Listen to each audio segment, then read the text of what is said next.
By pulling out, they are essentially advocating that this type of language should be appropriate in a Western liberal democracy. The most point, people saying the Adelaide right has been destroyed. I've got a few things to say about this. Destroyed? What, after the cancellations last year? Well, 90 riders have withdrawn, and some good Trent Dalton. I'm riders. Shocked that someone like Trent Dalton. I don't think they understand what they're doing. I think these people are a disgrace for a start. Why on earth was she invited in the first place was the biggest question. You know this why. She was invited because the arts has been a safe haven for the anti-Semite. It's been an advocacy network. It's been a paradise for the anti-Semite. That's right. It's been an advocacy network for the anti-Semite. Yeah.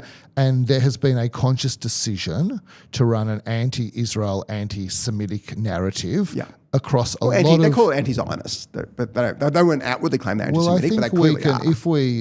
If we have an ounce of intelligence, we can say the nature of the criticism about so-called Zionists is criticism of Jews. Yeah. And so, because the criticism of people don't know what they're saying when they say Zionists. They don't really know what Zionist means. They're saying Jews, right? Yeah. Like are they talking about the Arab Israelis that support a Jewish homeland and being part of, I don't think they're talking about them, are they? So that is why she was invited. Yeah. The question is, how did she get cancelled? Because apparently Louise Adler did not know that she was being cancelled, and Louise Adler runs that show. Yeah. So who the hell cancelled her? Then Malinauskas, the Premier of South Australia, came out and basically gave some great reasons why it was inappropriate for her to attend.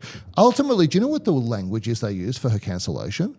No. I think they said I've read it. It was culturally insensitive. Yeah. And what I love about that is that all theocratic revolutions, because this far left wokeism is a form of theocracy.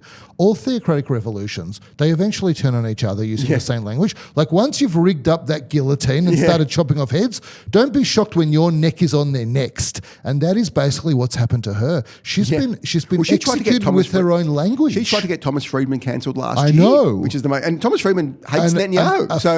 I don't want to say far left. A very clearly left-leaning American Jew, highly critical of the Israeli government. Israel. Yeah. The biggest disgrace of all this, of the 90 people who pulled out, some of them I think are good writers, some of them are nobodies. Some of them pulled out knowing what they were saying. Like there was one woman, I forget her name, I actually have never heard of her before. I think she won an award, she's young.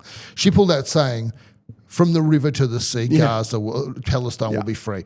I mean, I don't think she knows what she's saying in the sense that she doesn't know what those words mean, but she knows they're not very nice to Jews. So I think there's that group of people. And then there's another group of people that doesn't understand what Randa Abdel Fattah has said and doesn't understand that by pulling out, they are essentially advocating that this type of language should be appropriate in a Western liberal democracy. The most appalling thing she did, and she's done a lot of appalling things, is the day after October 7th, so before anything had happened. This is a great point. She put on Twitter a poster of a parachutist with the Gazan flag I think or it's Hamas called flag. Paraglider, whatever it was. Effectively, the form of transport used to land at the Nova Festival and kill 300 to 400 innocent 1,200 people. Israelis. 1,200 people died. But those particular paragliders were especially bad because they're the things that landed at the Nova Festival. Yeah, so they killed innocent children. They raped women. So this is what she supports: the rape of women. I think she may be.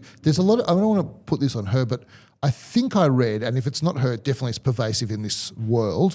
They deny the rape of women. Oh, she probably does, but there's clear evidence there's mass rape, mass murder of young children, and this is what she supports. So if you pull out of the Writers' Festival on the basis of her being withdrawn, then you effectively support this stuff. So every person who pulled out needs to know what they're supporting. No, they're supporting totally rape, agree with they're you supporting about murder. I mean, this is not of IDF, but whatever you think about the IDF, and obviously we don't like people saying that. This is innocent people being murdered that she's lauding on Twitter, and this is who they support. So I think the tide may be turning, not just because of this, but when I went on Reddit and had a look at what people were saying about this, and also what they were saying about Nicholas Rees, the Lord Mayor of Melbourne, saying don't go out on your Palestinian protests. I don't call it Palestinian, pro-Hamas protests. Good on him for saying that, by the way. Yeah, go and help the people fighting bushfires. Yeah. I looked on Reddit at the response to that, and Reddit usually is quite left-leaning, to say the least, and people were largely supportive of it and pillorying the protesters. Yeah. I think the tide is turning after Bondi. I really do. I hope I hope it stays turned. I don't know how much Yeah. it's going to turn, Yeah. but there's definitely a change. And I don't know if you saw those protesters, but they're not even ashamed anymore about pretending that Well, then they're they've been ashamed. They've never pro-Palestinian. been ashamed. They basically, one of them was standing up in Melbourne and just yelling and saying, we totally support Hamas and they're allowed to do whatever they want by any means and their ideology will never die. Yeah. I mean, that is what's going on. I think the days of that might be coming to an end.